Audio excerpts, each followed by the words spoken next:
ہر طرح کی تعریف اللہ تعالیٰ کے لیے ہے۔ وہ عظمت و برائی کے اعتبار سے کمال جمال کے ساتھ جلال میں اکیلا ہے۔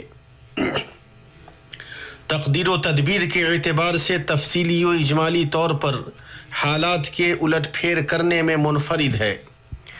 اپنی عظمت و عزت میں بلند ہے، جس نے اپنے بندے پر فرقان نازل فرمایا تاکہ وہ سارے جہاں کے لیے خوشخبری دینے والا اور ڈرانے والا ہو، اللہ کے حکم سے اللہ کی طرف بلانے والا اور روشن چراغ ہو۔ میں گواہی دیتا ہوں کہ اللہ کے علاوہ کوئی معبود نہیں، وہ اکیلا ہے، اس کا کوئی شریک و ساجی نہیں، اور میں گواہی دیتا ہوں کہ محمد اللہ کے بندہ و رسول ہیں۔ روشن ترین چہرے اور چمکدار پیشانی والے ہیں، مرسلین کے سردار اور ہاتھ پاؤں میں چمک والوں کے قائد ہیں۔ ان پر، ان کی پاکیزہ و نیکوکار آل پر، ان کی بیویوں امہات المومنین پر، ان کے روشن و پاکباز اور مبارک اصحاب پر، ان کے تابعین اور قیامت کے دن تک حق کے ساتھ ان کی اتباع کرنے والوں پر درود و سلام نازل ہو اور بہت زیادہ سلامتی ہو۔ اما بعد، اللہ کے بندو، جب تک تم مہلت کے اوقات میں ہو اللہ کا تقوی اختیار کرو، اس لیے کہ زمانہ تیزی سے گزرنے والا اور آہستہ لوٹنے والا ہے، اور تمہیں زائل ہونے والی دنیا باقی رہنے والی آخرت سے غفلت میں نہ ڈال دے، اس لیے کہ جو تمہارے پاس ہے وہ ختم ہو جائے گا، اور جو اللہ کے پاس ہے وہ باقی رہنے والا ہے، اور انجام متقیوں کے لیے۔ اللہ کے بندو، رات و دن کی حرکت یہ ہمیں زمانے کے باہم قریب ہونے اور اس کے تیزی سے گزرنے کی تاکید کرتی ہے، اس لیے کہ اس میں اوقات بادل کے گزرنے کی طرح گزرتے ہیں، یہاں تک کہ ہم میں کا ہر فرد اس کے تیزی سے گزرنے کو دیکھتا ہے کہ مہینہ ہفتے کے مانند اور ہفتہ دن کے مانند اور سال مہینے کے مانند ہے۔ اور جو چیز ہم اپنے دین سے جانتے ہیں وہ یہ ہے کہ یہ تیزی قیامت کی نشانیوں میں سے ہے، جیسا کہ اس سلسلے میں صادق و مصدوق صلی اللہ علیہ وسلم کی صحیح حدیث ہے۔ اللہ کے بندو، یہ سب عقل مند اور دانش مند کو بیدار کرنے کے لیے عظیم موقع ہے کہ وہ بھلائی کا کام کرے، توبہ نصوح کرے اور نیک کام انجام دے، اور اس چیز کو چھوڑ دے جو عیب لگاتی ہے۔ ارشاد ربانی ہے، اور اسی نے رات اور دن کو ایک دوسرے کے پیچھے آنے جانے والا بنایا۔ اس شخص کی نصیحت کے لیے جو نصیحت حاصل کرنے یا شکر گزاری کرنے کا ارادہ رکھتا ہو۔ اللہ کے بندو، جب برائی کرنا قبیح ہے تو نیکی کرنے کے بعد اسے انجام دینا اور بھی کتنا گھناؤنا اور قبیح ترین ہوگا۔ اگر نیکیاں برائیوں کو ختم کر دیتی ہیں تو برائیوں کو نئے سرے سے انجام دینا نیک اعمال کو گدلا کر دیتا اور اس میں رکاوٹ ڈالتا ہے۔ ہمارے نبی صلی اللہ علیہ وسلم نے پناہ مانگی ہے طاعت کے بعد معصیت سے۔ اللہ جل وعلا نے فرمایا، اور اس عورت کی طرح نہ ہو جاؤ جس نے اپنا سوت مضبوط کاٹنے کے بعد ٹکڑے ٹکڑے کر کے توڑ ڈالا۔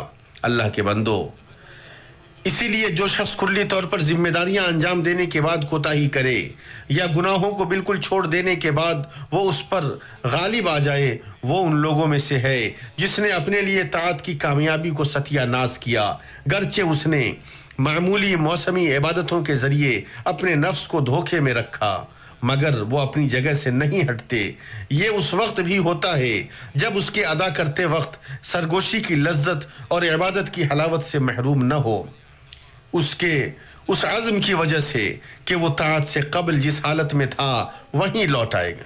اے اللہ کے بندو، غور کرو کہ تم نے رمضان کے مہینے میں عبادت کے کچھ مزے کو چکھا ہے تو تم ہرگز اس مزہ کو ان چیزوں سے گدلا نہ کرو جو انہیں معیوب کر دیں۔